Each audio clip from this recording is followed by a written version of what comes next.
Hi, I'm Anthony DeBundo from the Action Network. College basketball is in full swing on Tuesday night, and it's not the greatest slate in the world when you look for marquee matchups, but the unquestioned game of the day is Memphis on the road going to Alabama. Both teams coming off pretty significant victories. Alabama going to Houston on the road, beating the Cougs.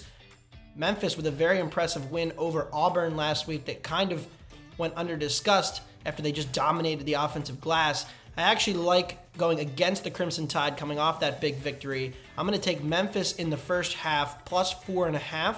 I think that the Crimson Tide have major problems with turnovers, and that's going to be a huge red flag going up against this Memphis ball pressure and a defense that is very effective and efficient at turning over opponents and then running in transition. Alabama's transition defense does have some holes, doesn't grade out particularly well when you look at the synergy data. I think Memphis, as much as they can speed this game up, they'll be able to take advantage of that. I do worry a little bit about the Alabama front court wearing them down on the offensive glass, getting a ton of second and third opportunities, and that could enable the Crimson Tide to wake up a bit in the second half, pull away if they're able to generate a bunch of open three-point looks.